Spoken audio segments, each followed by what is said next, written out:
Brachos, Dafim Nunvav through Samach Beis. First couple of Dafim Nunvav and Nun Zayin continue a long discussion of dreams that began on Daf Nun Hey. The overall trend of the Gemara is to look at dreams as being meaningful, as being genuine portents of the future. There are some Gemaras that point in the opposite direction. Earlier, the Gemara brought the phrase Chalamos Shavi Daberin, that dreams do not speak truth. Elsewhere, the Gemara says Divrei Chalamos Lo Malav Lo Maridin. Doesn't matter what dreams say; we don't pay attention to them. That has halachic implications. A person saw a dream that certain money was Maser Sheni. He doesn't have to treat the money as Maser Sheni. So poskim struggle to nail down exactly how much significance do we give to dreams. There is a Hagos Ashri brings that there was a controversy among the Rishonim about the kashrus status of a certain fish, the barbuta. It says Rabbeinu Ephraim what initially held that it was mutter. He had a dream that they told him in the dream that he was permitting shratzin, he was permitting things which are prohibited midaraisa. He changed his mind. He said everyone should stop eating it. Anyone who stops eating it will be blessed. Seems to have changed his mind because of the dream. Elsewhere we find poskim say the halacha is this way, and they were shown this by the Baal HaChalom. The Rashbat, Rabbi Shlomo ben Shimon, Rabbi Shimon ben Tzemach Duran, discusses at some length how to resolve these contradictions. Sometimes he says Chazal seem to take dreams very seriously. Sometimes they said Ein Choshishin. He says the answer to these contradictions is also an earlier Gemara in our Sugya, in Daf Nun Hey. The Gemara says sometimes dreams come by malach, sometimes by shade, sometimes via angels, sometimes via demons. Whatever that means exactly, but Chazal were conceding that some dreams are meaningful and some are not. We typically don't know which are which. Malachim tell the truth, shades and lie. So what do we do? So it's a suffix, he says.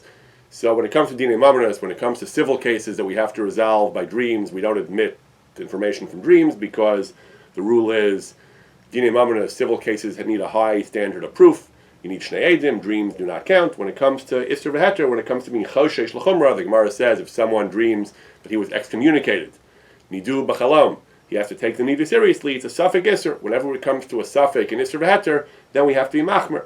So basically, we don't know typically whether a dream is real or not. We have to be machmer. We have to do whatever we would do in a case where we have ambiguous, uncertain evidence.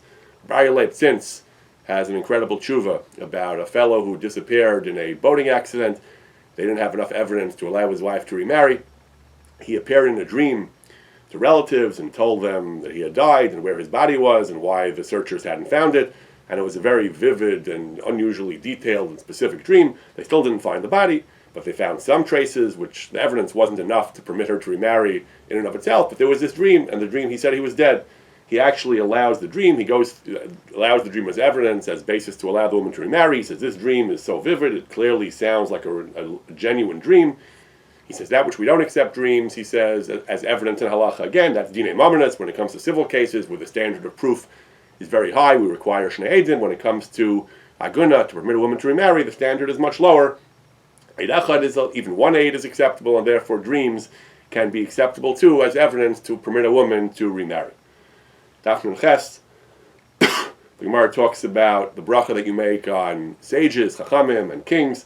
It says if you see chachmei Yisrael, sages, Jewish sages, you say Baruch shechalak mechachmaso, God gave a portion of His wisdom li'reiv to those who fear Him, to Jews.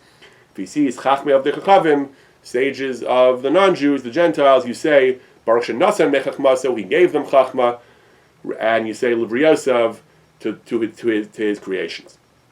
Poskim generally understand when it says Chachma Yisrael, it refers to Chacham Gadol B'Torah, language of the Chayadim and other Poskim.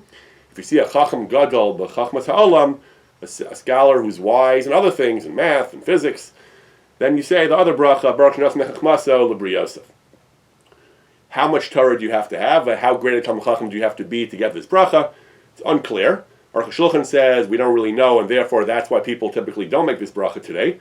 On the other hand, the Chayadim says no. The Chayadim says even though in certain contexts we say that we don't have the type of Talmid Chacham the Gemara refers to, in certain halakhic contexts we say that, but here he says no. Anyone who's outstanding, muflug b'Torah, gets this bracha, and there are many cases of contemporary poskim who recommended making the bracha on various other contemporary poskim.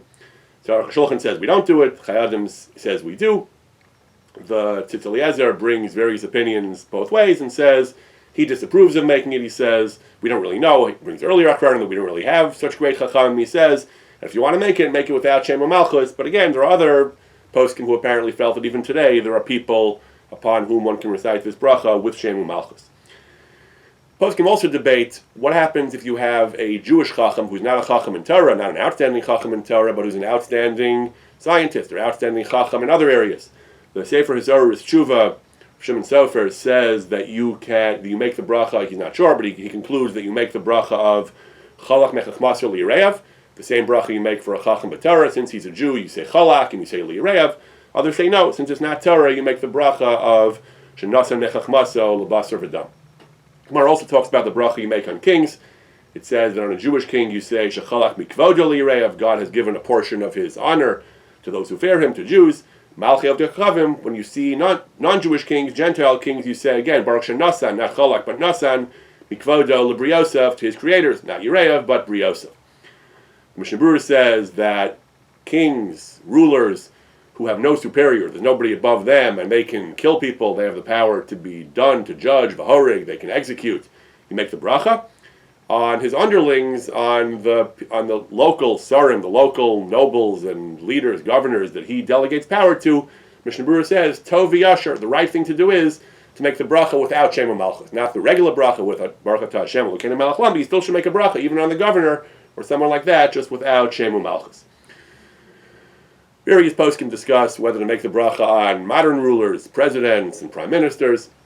Rav Shlomo Aviner was recently asked when Putin visited Israel, should you make the bracha on Putin? He said, no, president of Russia is not a king. He says poskim give 4 criteria, 4 standards for determining what is a king. Some say he has to be a kol yachol, he has to have absolute power.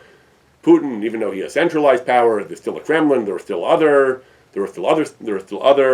sources of power in Russia. He's not an absolute monarch. Second, he says he has to have the power to judge and execute. He says the fact that a president can pardon, that doesn't matter. If he can't actually execute, he can't decree that someone shall be killed. That's not the kind of king we're talking about in this Gemara. Some say the king has to wear royal robes. He has to have regal garments. The president of Russia wears a suit. He says he would like everyone else. Brings various poskim who say that's not a melech to make a bracha on. On the other hand, they bring that Rabbi Yossi Chaim Zonnefeld made the bracha on the king of Jordan when he met him, even though he was wearing ordinary civilian clothes, not some kind of royal robes. A 4th criterion, he says, some say that the melech has to be surrounded by a retinue, by an honor guard. He says even if the Putin has lots of bodyguards, that's security. He says that doesn't count. You have to have pamal yishal kavod. You have to have an entourage of people there for your honor.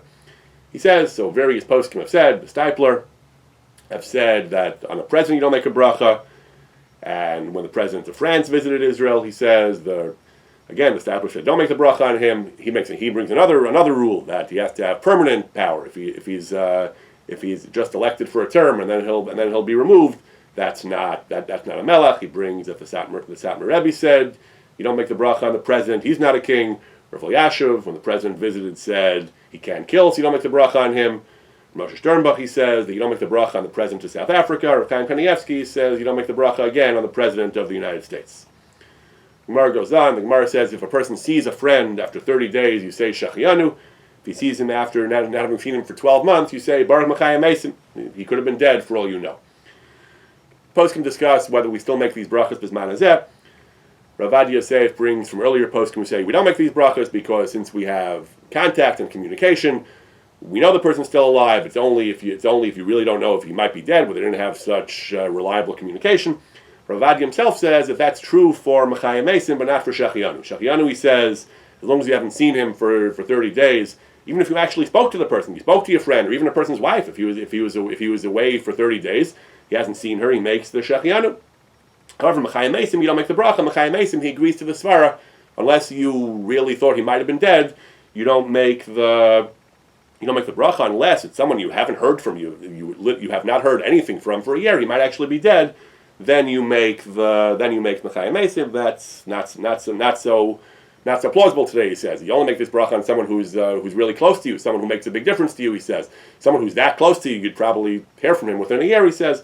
So it's not really so common to make Mechayim Mesim, but Shachianu, he says, you still do. They bring from Shlomo Zalman Now, we don't really know how close someone has to be, what's a close enough friend. So he says, the minhag is, or Shlomo Zalman says, we only make this bracha in very limited circumstances. A person sees a relative, a brother, or another relative, or even a friend, a close friend who came back from war. He really could have been dead. You really have a great simcha in seeing him, then you make these brachas. Daf Tes, the Gemara talks about the different brachas of Osim Aseh Breishis and Baruch Shekachog Rosham Alei Alam. The Gemara actually began the discussion on Nun Ches. So the Shulchan Aruch, we paskin that Zikin is one of the things you make a bracha on. What are Zikin? So the two pshatim, either it is a shooting star, a meteorite, or a comet, the Mishnah Berurah says. Some poskim say comet, a star with a tail. We paskin both of them. Earthquakes, lightning, thunder, major winds, stormy winds, you make the bracha of Osim Aseh Breishis, or if you want, you can also make Shekachog V'Rosam Alei Olam. Gemara has different opinions. That's how we paskin. Either bracha is acceptable. The Mishnah Berurah says the minhag, and this I think is generally our practice too, is that we make Osim Aseh Breishis on lightning and Kachog V'Rosam Alei Olam on thunder. However, Mikra Din, you can really make either on either. If you yotze with either one, if they come together, he says, if you see the lightning and hear the thunder immediately, you just make one bracha. You just make Osim Aseh Breishis, or alternatively, it can be yotze with Kachog V'Rosam. You can make one bracha on both, because really the brachas are more or less interchangeable. If you saw them successively, one after another, then the minhag is, which I think is what we generally do, you make Osim Aseh Breishis on the lightning, and then Kachog V'Rosam Malei Olam on the thunder. Gemara also says on Nun Tes, that a person sees a rainbow, he makes a bracha. Different opinions again. The text we have is Zocher Habris Ne'aman B'Vriso V'Kayem B'Mamaro.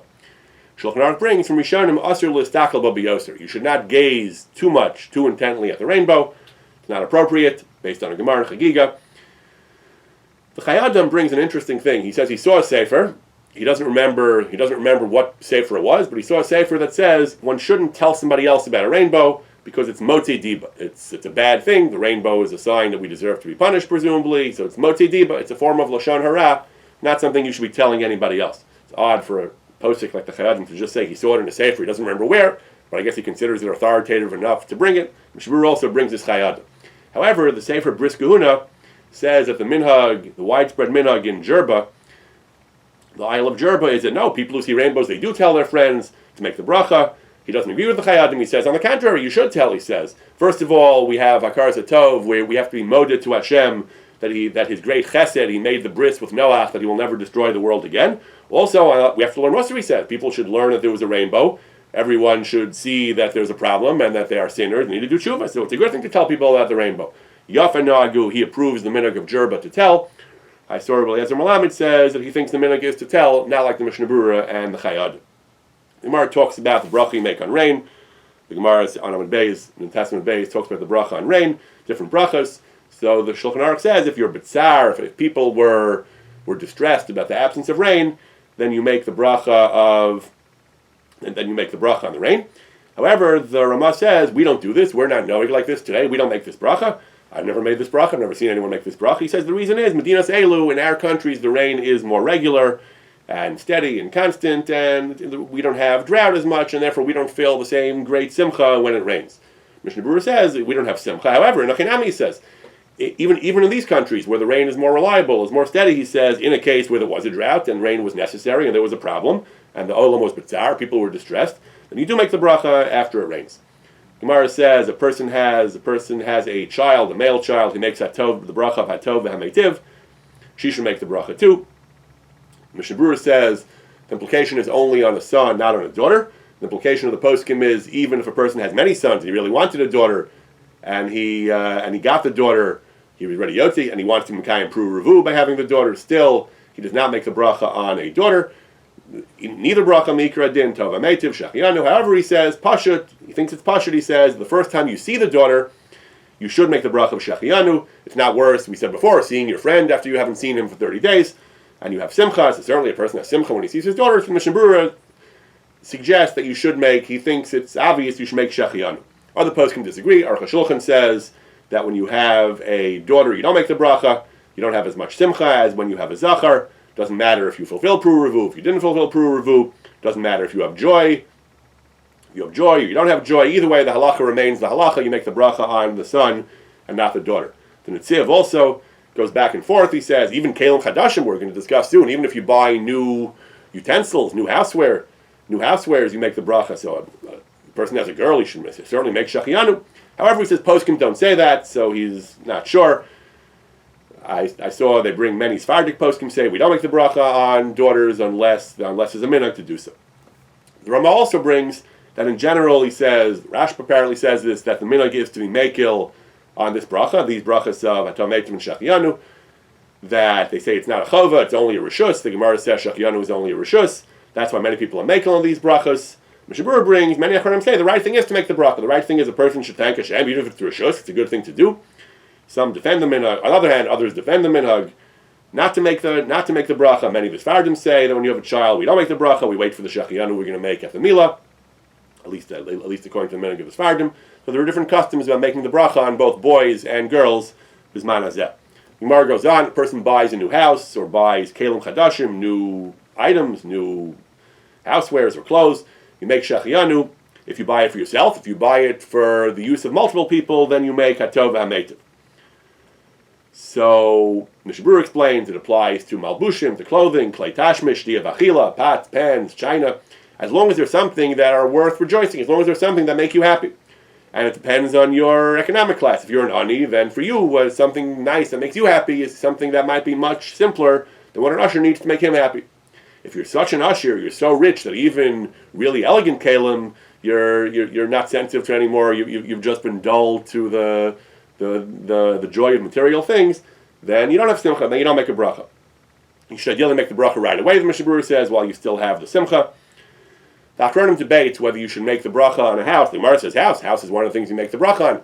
The Acharonim debate whether you make the bracha if you buy the house, if you buy anything on credit, with significant loans, you buy a house with a mortgage. Some say, Rav Chaim Pelagi says that Rav Chaim Pelagi says that because you don't have so much simcha, you're really worried, you're anxious about paying back the debts, so you don't have proper joy.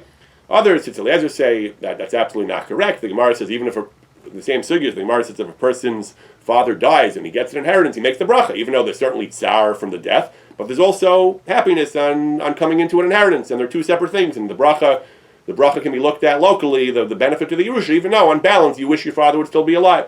So here too, the fact that you have loans doesn't take away from the simcha you have from having a new house. If you buy items that your whole house, that everyone in the house uses, china, let's say that the whole house will use, then you make a tov HaMeitiv. That's the general rule. Something that benefits multiple people is a tov HaMeitiv. Something that benefits only you is shechianu. So if you buy clothes for you and for your household, you buy a suit for you and a dress for your wife and suits and dresses for your children, then the halacha is on yours you make shechianu, on theirs you make a tov HaMeitiv, because that's considered a benefit for you that you're zocha, that you merited to be able to feed and clothe your family in nice clothing. If someone gives you a gift, the Shulchan Aruch says you make hatov HaMeitiv, it's good for you because you have the gift, but it's also good for the nosing. It's also good for the giver because he had the benefit of having given a gift and having it accepted. So that's a benefit for both of you. Mishnah Berurah explains that why is it a benefit for the giver? Because if the recipient is poor, then it's a form of tzedakah for the giver. If the recipient is rich, then it's an honor for the nosing, for the giver, that a distinguished person accepted his gift. Mishnah Berurah says some Acharonim disagree. They say these types of psychic benefits are not enough. You have to have material benefit for both people for there to be hatov HaMeitiv. So you wouldn't make the bracha of hatov HaMeitiv, you just make shechianu.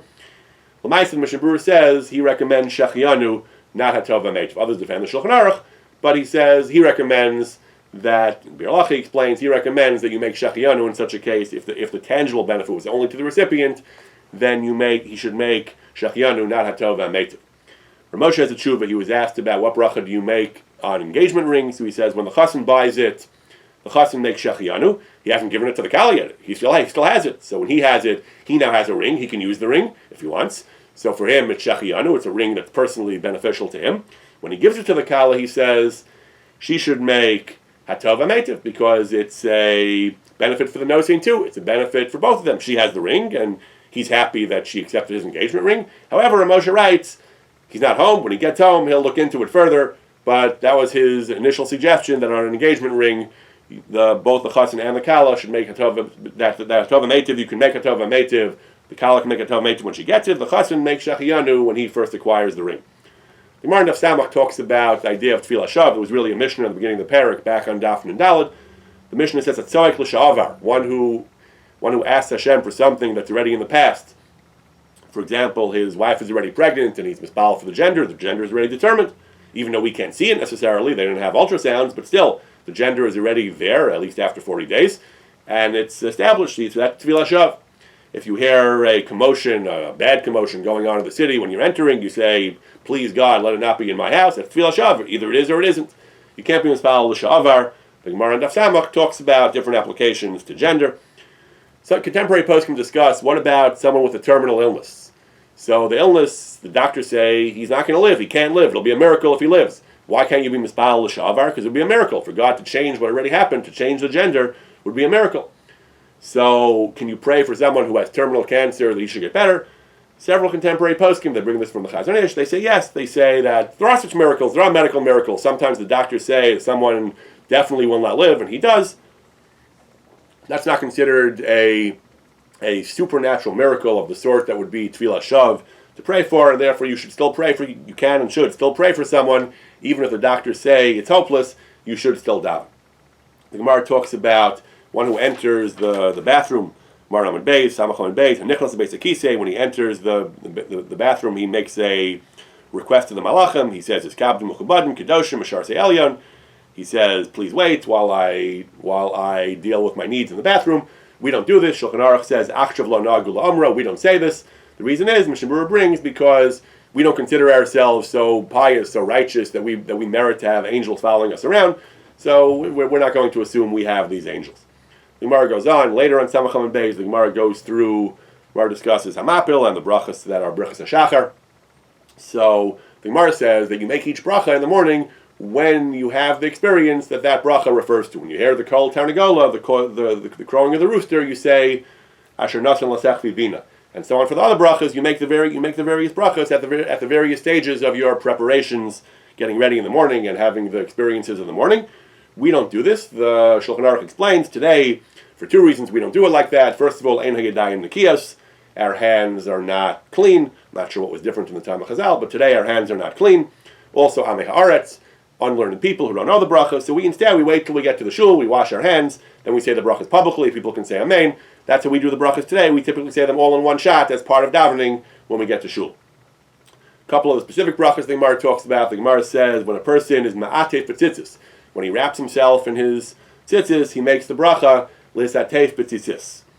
So the Shulchan Aruch says you can make that bracha even on a talis katan, even though you don't wrap a talis katan. Talis gadol is atifa. You wrap yourself. Talis katan you just put on over your head. You're not really wrapping. You can make the bracha of l'satef anyway. The Ramah says v'yesh omrim that on talis katan you should make al mitzvah tzitzis. That's the v'cheinagim and l'shanos. At least for Ashkenazim, that's the custom. We make al mitzvah tzitzis on a talis katan. We make l'satef b'tzitzis on a talis gadol. The Gemara says when you put tefillin on your arm, you say l'haniach tefillin. When you put tefillin on your head, you say al mitzvah tefillin. This is the subject of a major machlokes between Sfardim and Ashkenazim. Shulchan Aruch paskins that normally a person only makes one bracha. He makes l'haniach tefillin and no new bracha on the shalrosh. L'haniach covers both. When the Gemara talks about making the bracha al mitzvah tefillin, that means if you spoke between them and there was a hefsek in the bracha of the shalyad, l'haniach, can no longer cover the shalrosh, then you need a new bracha on the shalrosh. That bracha should be al mitzvah tefillin. But on a normal day where there's no hefsek, you make just one bracha. Ramah says no. Ramah says that we always make two brachas. We understand the Gemara to mean kipshuto, as it sounds, that the normal sequence of blessings is to make one on the shalyad, and that's la'aniach, one on the shalrosh, and that is al mitzvahs. That is the minhag of Bnei Ashkenaz. He says that we always make two brachas. However, because there is a chance, the possibility that one bracha is wrong and levatala, he said the Ramah recommends tov. It's good to say Baruch Shem Kvod Malchuso Li'olam Va'ed after the bracha on the Tefillin Shel Rosh, which is what we do when we make a bracha, a mistake, bracha levatala. We say Baruch Shem Kvod Malchuso. So just in case, we say Baruch Shem Kvod Malchuso. On Daf Samach Aleph, the Gemara says a person should not walk behind a woman, even his own wife. If there's a bridge, then he should go to the side. He should arrange himself to the side of her. The Leket Yosher, a student of the Trumas Hadeshen, says that he heard from his Rebbe, the Trumas Hadeshen, that today it is permitted to walk behind a woman, And he says, he's very cryptic, very unclear why, what happened to the Gemara. The Gemara says it's a very bad thing to do. Bisman hazeh, in contemporary times, ein anu musarin, this command no longer binds us. Kol kach, it's not as binding as it used to be, the commandment, the admonition not to walk behind women. There are a couple of ways in the 20th century poskim to understand this. The Tzitz Eliezer and Rabbi Yehuda Herzl Henkin and Bnei Banim, they say it means habituation. Women are more common today than they used to be. Women are in the street. We're used to them. We don't have the same impure thoughts, and therefore today it's not as arousing. It's not as provocative as it used to be. So today, today the prohibition doesn't apply to the extent that it once did. Shlomo Zalman has a different explanation. Shlomo Zalman Auerbach says that today women are so common, it's impossible. Wherever you go, there are women. There's no practical way to avoid it. There's women all over the place. So therefore, he says, what can you do? You have to walk behind women. The language of the Leked Yosher is you can walk behind Eishes Chaver, the wife of a Chaver, of a Talmud Chacham, or behind one's mother. Not entirely clear whether it means any Chaver's wife or mother, any Chaver's wife or mother, any Talmud Chacham's wife or mother, or you particular, your own mother and wife. Rav Yehuda Herzl Henkin suggests that it means anyone. He says it means anyone's any woman who's the wife of a Talmud Chacham or the mother of a Talmud Chacham, and the reason is, he says, the reason why that's a special case is because she walks in a more modest fashion. She doesn't walk in a provocative way that will be arousing. So again, even Rabbi Yehuda Herzl Henkin seems to be conceding that women who are not walking in such a modest fashion, maybe you shouldn't walk behind them, even Bisman hazeh, the way he understands the Gemara and the Leked Yosher. The Gemara on Amud Beis, Machalaf Amud Beis, the Gemara talks a famous story. The Gemara talks about Malchus HaRasha, the Roman government passed an edict that Jews cannot study Torah. Papas ben Yehuda found Rabbi Akiva, who was flouting the decree. He was teaching Torah in public, Machal Kilos Barabim, and studying Torah. He told him, Akiva, they're going to kill you. Rabbi Akiva gave the famous mashal of the fox and the fish. The fox saw the fish swimming in the water, and he told them to come on dry land, and so on. Rabbi Akiva said, we can't. We need Torah like a fish needs water. So we have to learn Torah. Sure enough, they caught Rabbi Akiva, they tortured him to death in a horrible fashion, and he was Moser Nefesh, and he says, all my life I wanted to fulfill the pasuk of B'chal Nafshecha, the imperative to give up one's life for God. Now I have the opportunity. Maharsha discusses, though, from a halachic perspective, why did Rabbi Akiva do this? We know that generally all mitzvahs of the Torah, the halacha is, Yavar Val Yaharg. If a person has to give up his life to keep a mitzvah, Shabbos, Kashrus, even really important mitzvahs like Shabbos, the halacha is, you're Mechal Shabbos, you eat treif, you eat pork, rather than get killed. So why did Rabbi Akiva give up his life? Rabbi Akiva sounds like he knew that he was putting his life at risk. He did it anyway. So why did he do that? Maharsha gives three explanations. He says, first of all, even ordinary mitzvahs, in certain cases, you do have to give up your life. If it is b'shas ha'gzeira, b'shas hashmad, if it's not just an individual attempt to convince it to get a Jew to do an avera, if the non-Jews are passing edicts that are meant to uproot Judaism, to cause shmad and abandonment to the Torah, then even ordinary mitzvahs, even minhagim, are yarig val yavar. Second, he says, Rabbi Akiva wasn't public. He was makel kelos barabim. He was studying Torah publicly. B'farhesia, even a mitzvah kala, even a minor mitzvah is yarig val yavar.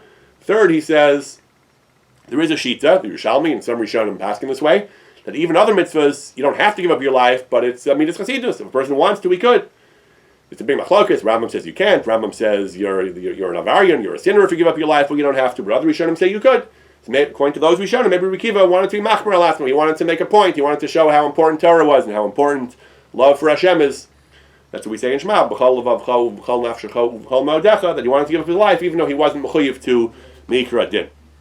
Daf Samach Beis, the Gemara says that a person, when he defecates and he has to clean himself, he should wipe only with his right hand, not his left hand. The Gemara gives various reasons. One reason is because the right hand is the hand used to tie the tefillin on your left hand. So even though the left hand is the hand that has the tefillin, the right hand does the mitzvah of the tying, and therefore the right hand should be honored and should not be used to clean. There are other reasons in the Gemara. Mishnah Berurah adds also that even when you use the left hand, you should avoid using the middle finger, because the middle finger actually has the ritzu of the tefillin. The tefillin goes on the upper arm, and the straps go on the lower arm, but the strap goes around the middle finger, so the middle finger also should be special and shouldn't be used to wipe. So you use your left hand and other fingers, not the middle one. What about a lefty? In many areas of halacha, we discuss whether something that's supposed to be done with the right or left hand, what does the lefty do? So here the poskim discuss if the issue is tefillin, then presumably it should depend on whatever hand the lefty wears tefillin on. That in turn depends on what he does with his right hand, what he does with his left hand. But there are other reasons in the Gemara. So the Mishnah Berurah says that he discussed in the Bir Halacha different arguments for what hand a lefty should use to clean himself. This is a pretty physical and not particularly aesthetically appealing topic. But in the Gemara and the Halacha we have rules even for such topics. The Gemara on Samach Beis and Beis, the Gemara goes back again to the Mishnah. The Mishnah talks about having proper, the Mishnah at the beginning of the parak, all the way back on Nandalad, talks about having proper respect for the Harabayas. It says on the Harabayas, you shouldn't enter b'maklo with your stick, minalo with your shoes, pundasa or your wallet, b'avak shal ragla, dust on your feet, and you shouldn't make it a shortcut for kika mikal v'chamer. You shouldn't spit. What is the halacha about a shul? But not about that's the Harabayas. What about an ordinary basic knesses? So the Gemara goes back and forth. The maskana of the Gemara is, Rava says, ki beso. Some of the halachas apply to shul, some of them don't. We treat a shul like your house. Beso akapandaria kaperdinish. A person is makbid that his house should not be a shortcut. However, he's not makbid about rikika and minol. People wear shoes in his house. People wear shoes in their house. People do spitting. We don't do that today, but at least in the time of the Talmud, people spat in homes. So basic nesses too should be treated like a house. Kapandaria is usher. It's usher to use a shul as a shortcut. Rikika and minol, spitting with proper. Earlier in the Gemara we discussed the proper way to spit. But rikika, at least in those times, and minol, shoes are permitted. The shortcut is usher. This is a common scenario. You want to take a shortcut through shul. You want to go in to call somebody, but you're not actually davening or learning there. Mishnah Berurah brings, Bir Halacha brings that one heter to go into a shul. And after that, if you're really going in for some other purpose, if you're going to learn something there, read a pasuk, or spend some time there, which is also a mitzvah, just spending time in the house of Hashem, that's okay. Some poskim disagree, but the Bir Halacha says both Beis Medrash and Beis Knesses, we have this idea. The Gemara brings it about a Beis Medrash, but it applies to Beis Knesses too. The Mishnah Berurah says that if you learn something in the shul, then you can go in for some other purpose. However, the Shartzion earlier discussing this heter in the context of the Beis Midrash, the Mishnah Berurah Shartzion explained that's only kishein lo yitzacheres. You have to call somebody. There's no place. There's no other way to call him to get his attention. You have to go in. If a person has another solution, like it's raining and you can go into another house, then you shouldn't go into the Beis Midrash and Hood in the shul. Presumably, you shouldn't go into the shul, even if you have this heter. I'm going to learn something. I'm going to say a brief davening. If that's not your real reason, if that's just a trick to get into the shul, you shouldn't do that unless there's really no other way to accomplish the purpose that you need to accomplish. About shoes, so the Gemara says shoes are okay in shul. That's how we paskin. Rambam and Shulchan Aruch, you're allowed to wear shoes in shul. However, poskim in the Muslim countries, some of them say you're not allowed to wear shoes in shul. The Rashbash, Shlomo ben Shimon Duran, talks about a major argument that happened in North Africa, where some said the Ishmaelim, the Arabs, are disparaging us for wearing shoes in shul, and there's one shul that has a minhag not to wear shoes. The other shul was arguing about it. They said that shul doesn't do it, and the Arabs snare at us for wearing shoes in shul. Are we really allowed to wear shoes in shul? He says absolutely not. He says yes, in the Christian countries, European countries, Christian countries, that people do wear shoes. There's nothing uncouth about wearing shoes, and the halacha there certainly is that you can wear shoes. However, in our countries, he says, a person wouldn't appear in the presence of gedolim, of great people, in their shoes. They would take off their shoes. Certainly, in front of the king, you wouldn't wear your shoes, and you're not allowed to go into their. And certainly, you can't go into shul in such a place. We have the svara that in front of the melech, you wouldn't go like that. He says, certainly in front of melech malchei amlachim, you certainly shouldn't wear your shoes. So again, he says, Christian countries they wear the shoes all the time. Then it is mutter. However, in our country, he says, it's not just telling what you do in your house. He says it's telling what you'd be makbid. If you're vulgar and uncouth in your house, he says, you shouldn't do that to the house of Hashem. You should behave the way civilized people behave in the presence of great men. So again, his maskana in Christian countries, he says, on the contrary, he says they appearing barefoot would be considered uncouth, and not wearing shoes is like half dressed. So then it's also to daven without shoes, he says. However, in Eretz Yishmael, he says, in the lands of the Arabs, he says they dafka do wear uncovered feet. He says mutter. That's what poskim say. He says. And therefore, that certainly says you wouldn't go into the front of the Eich Efsher. How can it be? He says you wouldn't enter the house of a lowly peasant, Pachash of a Pchusim, with your shoes, and Beis Elokim, in the house of Hashem, you're going to wear shoes. So this is what poskim in European countries recognize too, that in Arab countries it was considered covered and respectful not to wear shoes, while in their countries, on the contrary, you dafka do have to wear shoes because that's considered respectful. However, they worry that the shoes step in all kinds of excrement and stuff that can't go in the shul, so they mention that they used to have boot scrapers outside to scrape that stuff off your shoes. But I'll call upon him. It's subjective. It's relative to the general culture, to the way the general culture shows respect in that area.